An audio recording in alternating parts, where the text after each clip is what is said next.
Here we are with Across the Spider-Verse, brought to us by Phil Lord and Chris Miller, starring most of the people from the previous movie. Miles is on yet another multiversal adventure. This time, though, it's involving multiple spider people all across the multiverse, where instead of trying to stop the Kingpin, he's trying to stop another villain that he accidentally created back in the first movie. Also trying to balance his personal life as a high school student and butting heads with Miguel O'Hara, Spider-Man 2099. When it comes to the previous Spider-Verse movie, I was thoroughly impressed with it. It had a very unique visual style that is very much in vein of the Spider-Man comic books, and that's more or less carried over into this one, but they sprinkle a lot of other stuff throughout this movie, as I'll address. And it was very meta in the way that it acknowledged the other movies outside of the animation spectrum. This one takes it even further. And without repeating some of the stuff that I talked about in my review of the first movie, it definitely took a lot longer to have Miles become the hero, the Spider-Man that we all know him to be. And instead of trying to follow the predetermined path that's been laid out for him based on other variations of Spider-Man or Spider people, he decides to forge his own path and create his own destiny. And there's a spoiler warning in case you don't want to know. If you don't want to know anything, if you haven't seen it yet,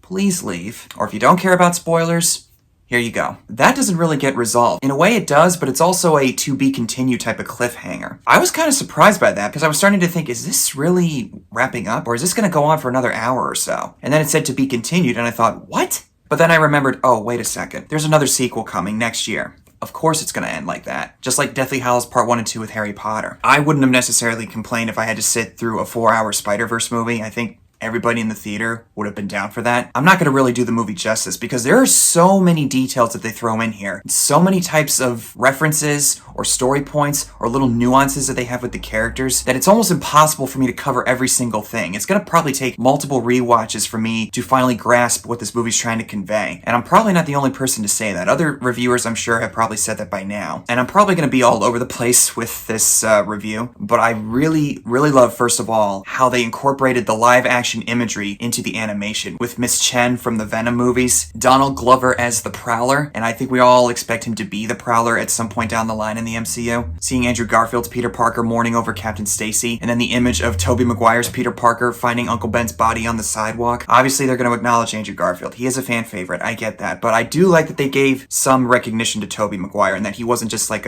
oh yeah, he's just OG, whatever. And I also really like how they acknowledged Uncle Ben with Peter B. Parker, who's now reprised once again by Jake Johnson. How that if it wasn't for Uncle Ben, he wouldn't have been able to be the hero that he was meant to be. And the fact that he has a young daughter named Mayday, it was a little too cutesy at first, but after a while, I was able to roll with it. He does add some needed levity to it, and I'm glad that they brought him back. But really the strongest point of this movie is Miles Morales and Gwen Stacy. The whole opening scene before the credits start rolling is her backstory with how Peter Parker became the Lizard instead of Dr. Kirk Connors, and he died from the collapse of the roof, if I remember correctly. And Captain Stacy, Gwen's father, believes that she killed Peter Parker. He doesn't even try to ask, did you really kill Peter? His cop instincts take over instantaneously, and then she decides to leave. Right before the opening credits, I thought, when's the movie gonna start? Because this is going on a while. But then we get Miles Morales and how he's trying to make it in school, trying to leave his comfort zone, going to Princeton University to learn certain things about multiversal dimensions, since he's had experience before, and he might be able to prove it through scientific research. As a result of his Spider-Man activities, he ends up missing out on various things, with his family, his father getting promoted to captain in the police department. Very indicative of what Peter Parker goes through on a daily basis with his double life, and he has to pay for the consequences by getting grounded, getting scolded by his parents, and he can't really share with his parents what's going on. Peter Parker would do the same thing. And it's very much in vein of what Spider-Man's all about. The voice acting is top-notch. Shameik Moore as Miles Morales, excellent choice. Haley Steinfeld as Gwen Stacy, perfect. It's quite easy to say since Haley is easy on the eyes in real life, but that's neither here nor there. And Oscar Isaac as Miguel O'Hara, Spider-Man 2099. This guy's in practically everything nerd-related now. Obviously, he's done other movies outside of the big IP franchises, like Inside Llewyn Davis or Ex Machina, the latter of which I have seen. Can he hop over to DC at some point in time? No, scratch that idea. Just stick with Star Wars and Marvel. But I really like what they did with Miguel O'Hara in this one. Now, I don't really know anything about this character just from what I've seen of the Shattered Dimensions video game. He tried to live a life that his variant wasn't able to, and then as a result, certain things happened where he lost his daughter, and now he feels his responsibility is to keep everything from going off course. And he starts to butt heads with Miles Morales, kind of like what Captain America and Iron Man went through in Civil War. Although I would say, in comparison to what they do here, it's a lot more tame in that one. And while it's easy to see that Spot is the villain in this one, and he has some interesting moments, but he starts to become more powerful when he starts going through Alchemax corporations throughout various universes. But really, I think you could look at Miguel O'Hara as the main antagonist in this one, which is actually, in a way, kind of refreshing. Or at the very least, you could call it the main force of opposition, if you will. How he's very determined to make sure that Miles doesn't go off course, and that Peter B. Parker and Gwen are starting to call him out on it. And of course, we get the famous pointing scenes with all the spider people in the big room, which I think is probably a staple in any Spider-Man movie now going forward, if they don't do that at least once or acknowledge it. And since I mentioned Tobey and Andrew being shown in this movie in some capacity, makes me wonder if both of them decide to show their faces actually as if they're coming in to that universe. Anything is possible. They considered it at one point in time with the previous movie to have Tobey Maguire voice Peter B. Parker in this one, but they decided with Jake Johnson instead. But what really threw me for a loop is when Miles supposedly goes back to his home world and he reveals to his mother that he's Spider-Man. Her response is very anticlimactic, and I thought, really, Mom?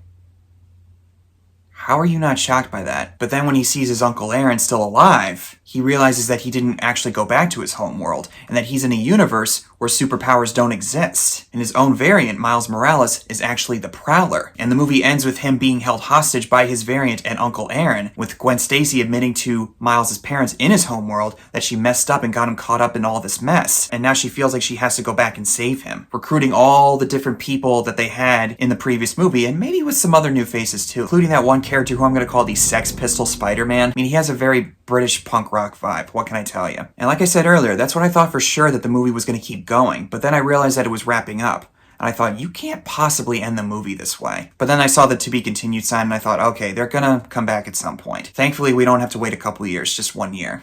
To be continued.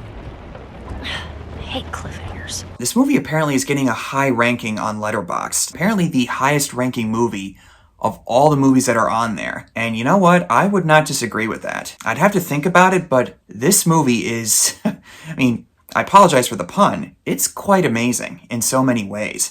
I didn't think it was possible for this movie to live up to the legacy of its predecessor, but I'm more than happy to say that I was dead wrong. Dead wrong. It's gonna take multiple viewings for me to finally grasp this movie and all the other stuff that they do with it, but I think it's safe to say that this movie is probably just as powerful as the first one was, if not better. That's just me though. I'm gonna wait for the next movie before I make that final judgment, but go see this movie first chance you get. Thanks guys for watching. Comment below and tell me what your thoughts are, and stay tuned for a special video that I got coming up soon in regards to a certain video game that's going to be turning 10 years old this month.